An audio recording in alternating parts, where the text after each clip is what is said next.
Saul in Bronx, New York. I wonder if that's the South Bronx, South Bronx.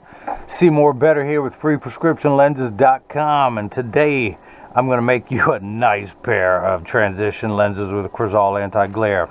For the RayBan 5154 ophthalmic Clubmaster color 5762 in the 49 eye size. This is one of the new colors they just came out with. Of course, you get your RayBan hard shell case, your RayBan cleaning cloth, but the crystal and gold. This also comes crystal and silver, but you are getting the crystal and gold. Of course, they come with a little plastic sleeve on the temple to protect the temples from rubbing together during shipping. I'm doing the same thing for you, but this is the, where'd my little flashlight go? Actually, down here on the temple, the RayBan 5154 color 5762 in the 49 eye size. This is sweet. A take on the, where's these other ones? I was working on these. Of course, it comes in a matte black in the 49 eye size, the classic Havana silver. There's a black and gold or black and silver, red Havana, the purple Havana. These things come in a million colors, a blue stripe, but this is one of the new colors. So let's begin. I'm going to take out your original demo lenses, one of which says RayBan. Pop those out. I'm going to put the frame into the tracing element of my blocker, but before I do, I want to program the shape. You are Secret Agent 605. So in the future, should you ever need new lenses for this frame, I can mail the lenses right to your home. You won't need to mail me the frame. So I'm going to program this number into the computer.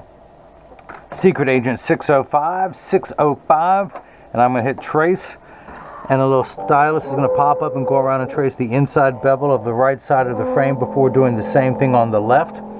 Here at freeprescriptionlenses.com, where everyone loves a bargain and no one is disappointed in quality. You buy a genuine, authentic RayBan frame and you'll receive one free pair of clear single vision prescription lenses or non-prescription fashion lenses.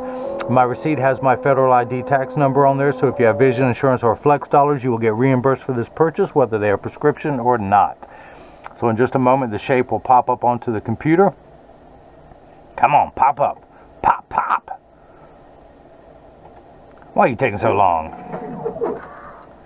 All right, here we go. Here we go. That is the shape we'll be cutting. That green circle, I'm going to magnify it while I work on it. Now, your pupillary distance, what a chance. One in a row at pupillary distance of 35. The computer starts at 32.5. I'm going to tap the plus button till we get to 35. I do want to raise the optical center up. Come on, highlight, highlight. Raise that up a couple millimeters because you never look through the center of the lens unless you're looking downward, but with a straight outward gaze, you're looking through the top third. So I'm going to raise that optical center up a little bit. So I'm going to come down here with your lenses, which are the Essilor brand Transition Signature 7 V11, the Roman numerals for 7, GY for gray. Of course, don't take my word for it. You got to hear Transition Signature 7 gray with Crizal Alizé. So I'm going to come down here to my lensometer, put the power drum on plus 175. Your lens reads plus 175. Take them out of the packs. It comes with a little laminate on the front of the lens to protect the lens during shipping, so nothing rubs against the convex surface of the lens. I'm going to take that off, put that there, add to my collection. I like that. Once it gets big enough, I'm going to throw it in the recycling bin, which stays at my feet right here. So, find the optical center of the lens, and then put a dot. Actually, let me see if I can do this. The ink's already dried. How about that? I'm only going to put ink on the center one because you have no astigmatism correction, and theoretically, technically, I only need one dot on your lenses. So let's put that in there, and we are going to put a dot on that center one there. We'll put that one up there. Let's go ahead and label this one as the right lens, and we'll do the same thing for the unright lens. Pull it out of its protective sleeve, plus 175, and you will be getting the original packets to make sure that, so you know you are getting the Essilor brand of Transition Signature 7 lenses with Crizal Alizé. Put that in there. Put a dot on the lens, take away that smear that was there, and this is the left lens, so we'll put an L there. And if anyone missed any of that, let me recap. That is my favorite bad joke. I don't know why I love that one so much, but I do. So the blue cross is the geometric center of your frame. Your eye is just above that, and this orange crosshair, so that's where that black dot is going to go. We're going to place that there, but first we need to get a block to put on the lens, or as I like to call them, Jenny from the block. I need to attach a double-sided adhesive sticker, of which I've got a couple left. Turn that around. The black side is the sticky side, so I'm going to stick this onto the first block. Do the same thing for the second. Pull the paper away to make the black side sticky. Line up that magnet. It's going to do its job twice today. This is a silver button is a magnet, and it's going to do its job twice today. The first time it's going to attach itself to another magnet there in the arm. Place that there, and while I've got that there, hit that button. The arm's going to come down and place a block onto the right lens. We're going to do the same thing for the unright lens. Pull the paper away to make the black side sticky. Line that up, that magnet. I don't have to do anything. It already mirrors the left lens.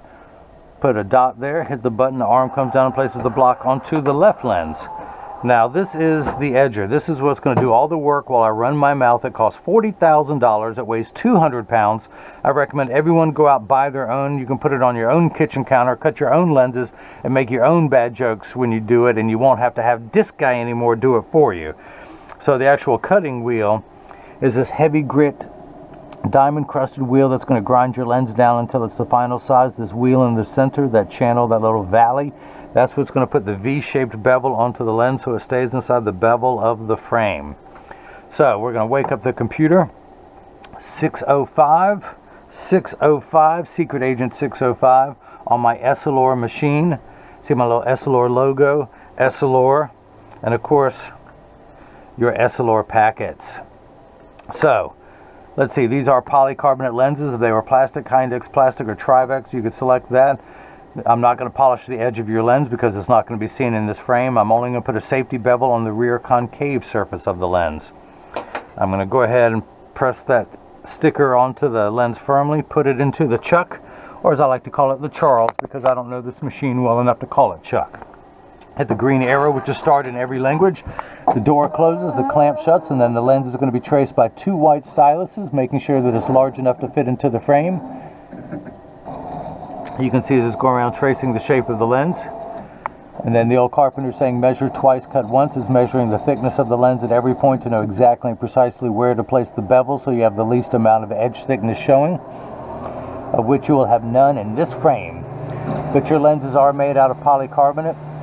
Now if you see light flickering in the background, that is water there to catch the optical sawdust that comes off the lens from the cutting wheel. Polycarbonate lenses cut dry where plastic, High-Index plastic, and Trivex cut wet.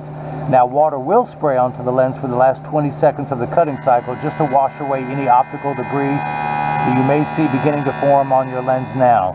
But as I mentioned, your lenses are made out of polycarbonate, which is 40% thinner and lighter than regular plastic. They are virtually unbreakable. These are high-impact ballistics grade lenses that our soldiers wear in combat zones overseas to protect their eyes. And these also have 100% UVA and UVB protection built into the lens. We know what the sun's harmful ultraviolet rays can do to your skin, where your eyes are 8 times more sensitive than your skin, so you have permanent sunscreen for your eyes, unlike the lotions, creams, and sprays that need to be reapplied every couple hours when you're in direct exposure to the sun. This is permanent and never needs to be reapplied.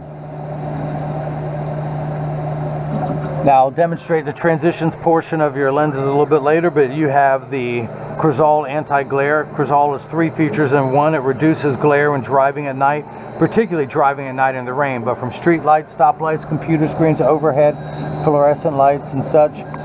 Now the second feature, it goes by the initials ARC, which means anti-reflective coating. So when someone's looking at you, they're not looking at their reflection in your lens, so it makes for much better eye contact. Plus, if you take a selfie or if someone else takes a picture of you with a flash, you won't see the flash in the lens. And the third feature, which is the practical side that I like, is it becomes with the industry's hardest scratch coating. That's because the machine that applies the Crizal anti-glare costs well over $1 million. It takes over 24 hours to vaporize 8 different coatings onto the lens to reduce 8 different colors of reflections. So because of the time and the expense, they put the industry's hardest scratch coating on top of that, of your lens, to protect your time and investment. Now I'm going to open this door with my mind. I can do other things with my mind. I can melt ice with my mind. I just have to stare at it for a couple hours, but I can do it. The only thing I can't do is come up with new jokes. So if anyone has a funnier joke, write it down on a $100 bill and mail it to me, and I'll read it on the air and give you credit. And you don't even have to include your name. I'll recognize your handwriting. Don't worry. Just send me that $100 bill with a joke on it. So to put the lens in, I do a little bit of lefty-loosey with my Phillips head screwdriver. Again, 2 in a row with a gold frame. What are the odds of that? This must be Gold Friday. Of course, today is, what's today? April 20th, 4/20. Everyone be ready. All right, I need to loosen that just a little bit. I will be working. I will not partake. Because this dude abides with the hustle and grind. I got so much I want to accomplish in the next 15 years. I gots to stay focused. So I put that in there, did a little bit of righty-tighty. Now we can go ahead and take your left lens, flip that over to L. Put the lens into the Chuck, the Charles, the Chucky baby. And then hit the green arrow, which is start in every language. Again, the clamp shuts, the door closes, and the lens is going to be traced by 2 white styluses, making sure that it's large enough to fit into the frame. And you can see as this go around tracing the shape of the left lens now. And just like before, it's measuring the thickness of the lens at every point to know exactly precisely where to place the bevel, so you have the least amount of edge thickness showing, of which you got none. You hear that, Saul? You got nothing. Nothing you got. Sorry, that's my really bad Robert De Niro impression from his... Okay, I apologize. My little battery for my GoPro camera died, so I had to go to my backup because someone forgot, someone with the 2 thumbs forgot to plug it up last night, and it's all warm too. So, right where I was at, I'm going to take the block off of the right lens, dry that off, throw that back in there, apply this to my new Hustle and Grind memorial mound, come down here to the lensometer, it reads plus 175, put it in above that black dot. I'm getting plus, where's my flashlight? No, I've got a smaller flashlight, I just can't find it. Plus 175, 1 tick mark away from 2. That's because you are farsighted. With your glasses off, you can see far away great, but you need 7 steps of nearsighted correction. The unit of measurement you starts at 0 and goes up in quarter increments from there, 0.25, 0.50, 0.75, 1, 1 1/4, 150, 175. So you need 7 steps of magnification. You have no astigmatism correction. Boy, that lens got done quick, didn't it? I didn't even have a chance to explain because the battery died. Oh, those technical errors. All right, so let's dry this off. But you have a real simple prescription though too. You have no astigmatism correction. Do a little lefty-loosey, turn the frame over so that the screw does not come out. Observe the technique from the Grind Father. I'm stealing that name from the previous video. I love that name, the Grind Father, because yes, I do get my hustle and grind on. Plus I grind lenses for a living all day long, and what my superpower is I bend light for living. When light comes in, especially when you have astigmatism, light comes in from every angle towards your eye. The base of my hands is where your little iris, where the light comes through your eye, and then opens back up and scatters all around the back of your eye, which is the retina, which is like an old drive-in movie theater screen. And what I need to do is take that light that is scattered all over and focus it on a pinpoint on the back of your retina by your macula. It goes through the optic nerve through the visual cortex into your brain so you see better.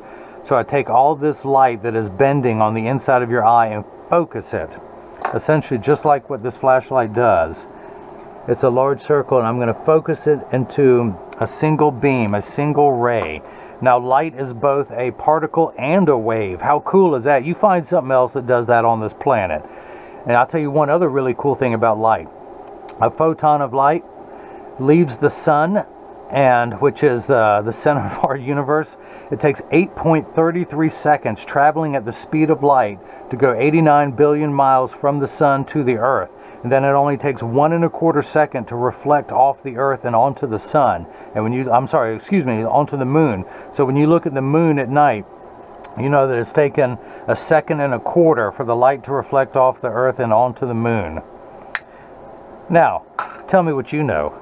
So I'm going to pull the sticker off, put it on my hustle and grind monument, come down here to the lensometer. I don't have to do anything except put it over that black dot, read the power. I'm getting plus 175. Easy peasy piece of prescription. Your pupillary distance is 35 in each eye. I'm going to flip the card over. I want to place the PD stick. Where's my PD stick? There it is in my pocket. Against my thumb on your right lens, and then we measure onto the left. We're getting 70 millimeters, so that is cut perfectly. I couldn't have done a better job if I'd done all the work myself, including keeping the right battery in there so it didn't go bad. But hey, you know, that's live TV for you. So this is the point in every video that as I clean your lenses, I mention that when you get these in the mail, and of course free shipping anywhere in the US and its territories and military bases overseas, free shipping. But when you get these in the mail, there's a small chance that these could fit too loose or too tight. However, there's an 80% chance that one side is going to sit higher than the other. That is because 80% of people have one ear that is higher than the other. And because of that statistic, 99% of all optical shops will do free adjustments if you ask them. But I'm going to get these in standard alignment first, also known as a 3-point stance. The 3 points are 1, 2, and the bottom of the frame being 3. I set them on the counter and press down. There is no wobble. When I say wobble, I'm part of that 80% statistic. I take mine off and they wobble on the counter, but they sit level on me. So let me put mine back on so I can see what I'm doing, yo. Flip these over, press down, there is no wobble. Close each temple to make sure they overlap perfectly, and they do, that neither one is askew. Check the tension on each hinge. That is even. So this is what you're, hang on, I gotta clean these off before I activate them. Now I also include out a selfie request. Well, I also include cleaning instructions on with every package, not just on how to clean your frame and lenses, but also on your cleaning cloths and case. So these two will last you for years. You're going to get the RayBan cleaning cloth, you're going to get the Crizal cleaning cloth, and you're going to get my premium microfiber cleaning cloth that you'll like better than all of them. You're going to like the RayBan one the least. This one's pretty nice. This one's just larger. But I include instructions on how to clean and care for them, so all of these will last you for years. But as I mentioned, I also include a selfie request so that when you get these, I'd love to have 2 pictures, one with them clear and then one outside in the sun showing them dark. Now, I field test the cleaning cloth that I provide. I field tested to make sure that it works. So when you get these in the mail and there's a wrinkle, you know that it works. You can't tell me you can't clean your lenses with this. Let me put that back up there. So this is what your lenses look like while they're still clear. Put them over something white so you can see how clear transition lenses really are. I'm going to go ahead and activate them, which means I'm going to expose them to a strong burst of ultraviolet light. Now, as you can see, it takes about 30 to 45 seconds for all transition lenses to darken when you go outside. It takes a little bit longer when you come back inside, 30 seconds to a minute 15. Now, Saul, this is important. Pay attention. All transition lenses get dark on day 1. They're going to continue to darken every day for the first couple weeks they're exposed to the sun till they reach their final hue. Now, they're also temperature sensitive, meaning they will get darker when it's 85 and below, and then they will when it's 95 and above. But I remind everyone, when it's 100 degrees outside, you're miserable, they're miserable. Nobody works 100% when it's 100 degrees. Now, they don't work behind the windshield of a car because your sun's windshield absorbs all the sun's harmful ultraviolet rays that would cause your dashboard to crack, from sitting in the sun all day. That's why they don't turn dark in a car, but if you have a convertible or a motorcycle, they will darken. So this is the first time they've been activated. They're going to continue to darken every day that they're exposed. Come on, Saul, we talked about this, don't you remember? But these are the Transitions gray lenses. Now, if you like what you've seen, you can subscribe to my YouTube channel. Please do, and you'll see more videos. You can also follow me on Facebook, although I don't post as much as I should. I prefer to post on Instagram as freeprescriptionlenses.com or on Twitter at freerxlenses. You can email me with any questions to the contact me button on the website. Although some people have had some problems, so you can email me directly at freeprescriptionlenses@gmail.com, or better yet, leave a question or comment in the comment section below so someone else can benefit from your inquisitive nature. You may ask a question they hadn't thought of and can learn from that. So, as I run my mouth, you can see them lightening back to clear. It takes about a minute to a minute 15, as I mentioned. But Saul, in the Bronx, South Bronx, or Southwest, North, wherever you're at, I hope you enjoyed watching as I cut. You're not going to be able to see it on that frame there. As I cut Transitions gray lenses with Crizal anti-glare for your RayBan 5154, color 5762 in the 49 eye size. And hopefully everyone else has got the chance to see how I bring that love and feeling back to glasses. Thank you.